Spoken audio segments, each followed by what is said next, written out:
જીવન શિક્ષણનું અગત્યનું પાસું એટલે વાર્તા શિક્ષણ.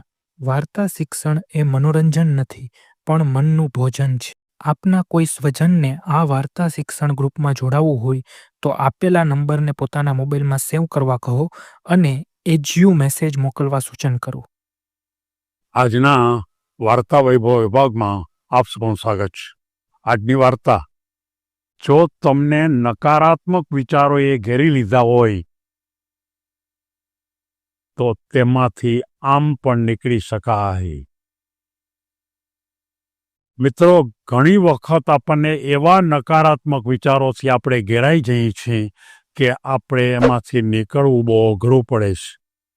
અને આ વાતને સમજાવવા માટે મારે એક મોટિવેશનલ ટ્રેનર, એટલે કે બધાને ખૂબ પ્રેરણા આપે, મોટિવેશન આપે કે તમારે આ રીતે આગળ વધી શકો, આમ પણ કરી શકો, આમ પણ કરી શકો, એવા એક મોટિવેટર કેટલાક યુવાનોને તાલીમ આપતા હતા.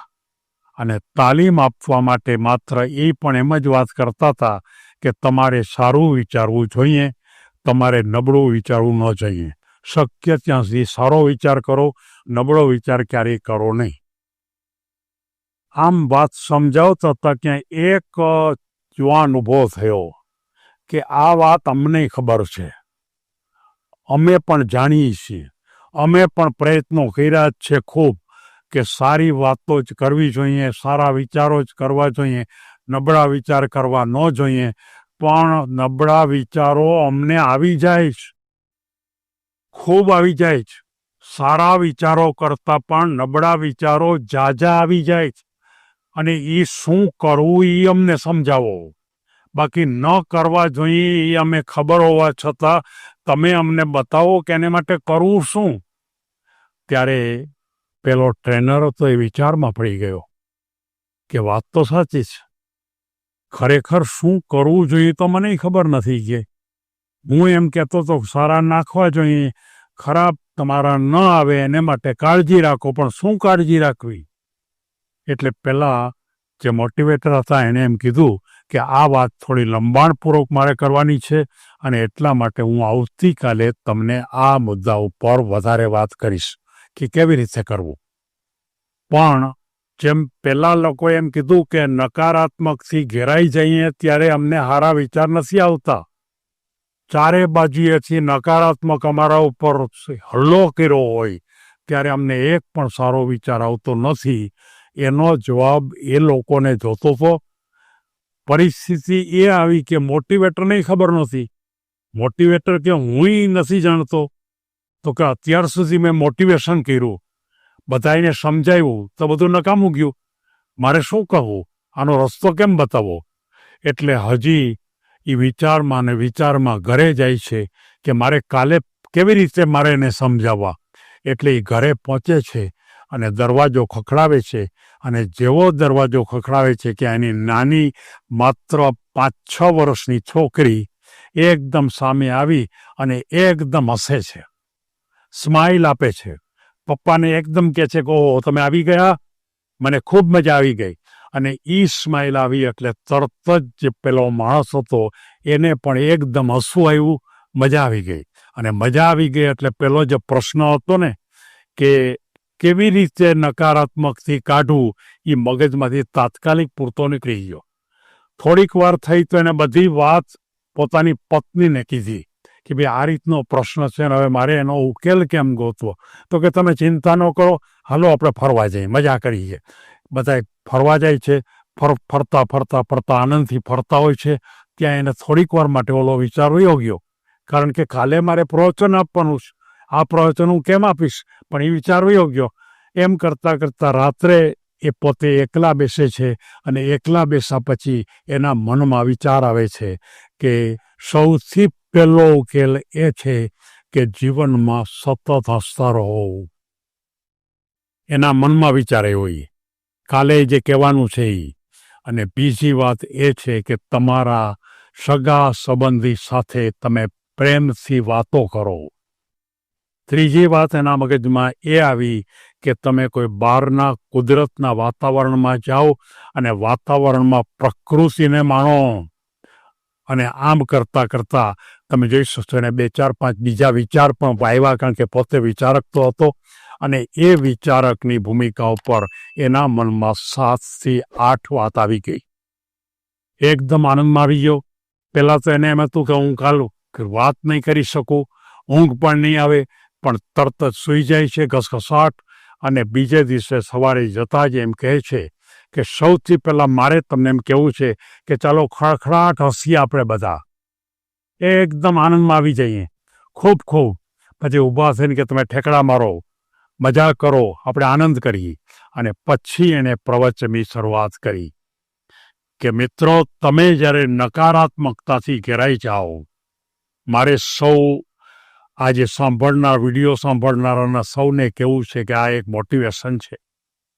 એમણે એમ કીધું કે સૌથી પહેલી વાત કે જીવનની અંદર સવારમાં ઉઠીને ખૂબ હસવું, આનંદ કરવો, મજા કરવી, પ્રકૃતિને જોવો. તમે કદાચ નજીકમાં કોઈ બગીચો હોય તો ત્યાં જાઓ, નજીકમાં કોઈ નદી હોય તો ત્યાં જાઓ, નજીકમાં કોઈ માનો કે સમુદ્ર હોય તો ત્યાં જાઓ, કોઈ અન્ય પ્રકારની કોઈ દ્રશ્ય મજાના હોય, સુંદર મજાના, તો ત્યાં જાઓ. અને પોતે તમે ખૂબ સવારમાં જ તમારા મનને પ્રકૃતિથી ભરી દો.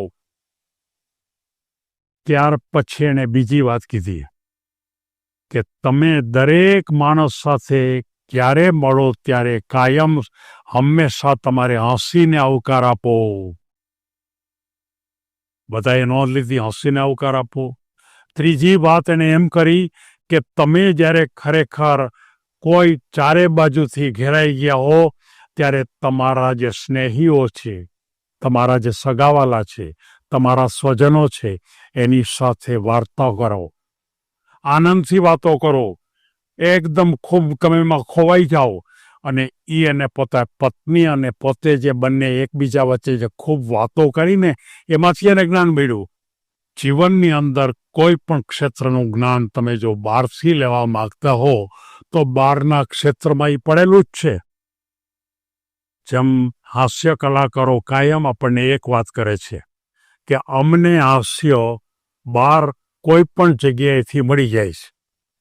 ત્યારે આ મોટિવેટરે એમ કીધું કે તમે ઈચ્છો કે તમારા પોતાના મનને પ્રફુલ્લિત કરવું છે તો તમે ક્યાંય પણ જગ્યાએ જોશો તો તમને પ્રફુલ્લતા મળી જશે. તમે જે એકદમ આનંદમાં માણસો હોય એની પાસે જાઓ, તમે એકદમ ખુશી હોય એવા માણસોની પાસે જાઓ, જે લોકો સતત રીતે મજા જ કરતા હોય એવા કુટુંબને ઘરે જાઓ.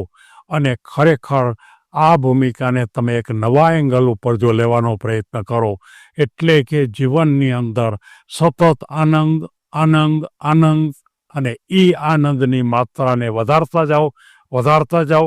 ખૂબ પ્રેમ, અન્ય તરફ પ્રેમ, લાગણી વધારતા જાઓ. અને તમે જુઓ કે એ વખતે તમને નકારાત્મક ભૂમિકા વિચારો નહીં આવે. એ વખતે તમારે અંદર નકારાત્મક ગયા હશે એ પણ તૂટી જશે. એ વખતે તમારી નકારાત્મક ભૂમિકા જ તૂટી જશે. કઈ રીતે? ફરી એકવાર હું તમને 4 મુદ્દા બતાવું. ફરી એકવાર, હંમેશા હસીને આવકાર આપો. બીજી વાત છે કે તમારા સ્વજનો સાથે એકદમ પ્રેમ અને લાગણીથી તમે એકબીજાની સાથે વાતો કરો. ત્રીજી વાત, વડીલો હોય તો એને તમે બહુ લાગણીપૂર્વક ભેટી પડો, એકદમ ભેટી પડો.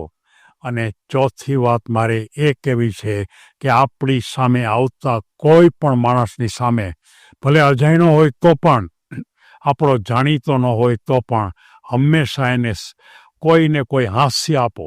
તમારું મોઢું હસતું એની સામે રાખો. સોગિયું મોઢું કરીને તમે જાતા નહીં. જો આ 4 બાબતો તમે ખ્યાલ કરશો અને થોડીક બાબતો તમે ઉમેરો તો મને એમ લાગે છે કે નકારાત્મક બાબતો તમને નહીં આવે. એમ પહેલાં જે મોટિવેટર હતા એ મોટિવેટરને આ આખી માહિતી ખૂબ સરળતાથી મળી ગઈ. હું પણ તમને ખાસ આ મુદ્દાને વારંવાર જુદા જુદા સ્વરૂપે હું તમને કહું છું. આજે મેં તમને બધું ભેગું કરીને કીધું છે અને એ રીતે તમે ખૂબ ખૂબ આગળ વધી શકશો. આપણા મિત્રો એકદમ સારી રીતે ક્યારેય નકારાત્મકના વાતાવરણમાં ન આવી જાય, અને આવી જાય તો તરત જ મજા કરો, હસો, નાચો અને આ ભૂમિકા પર જશો તો તમે ખૂબ આગળ નીકળશો. સૌને ધન્યવાદ.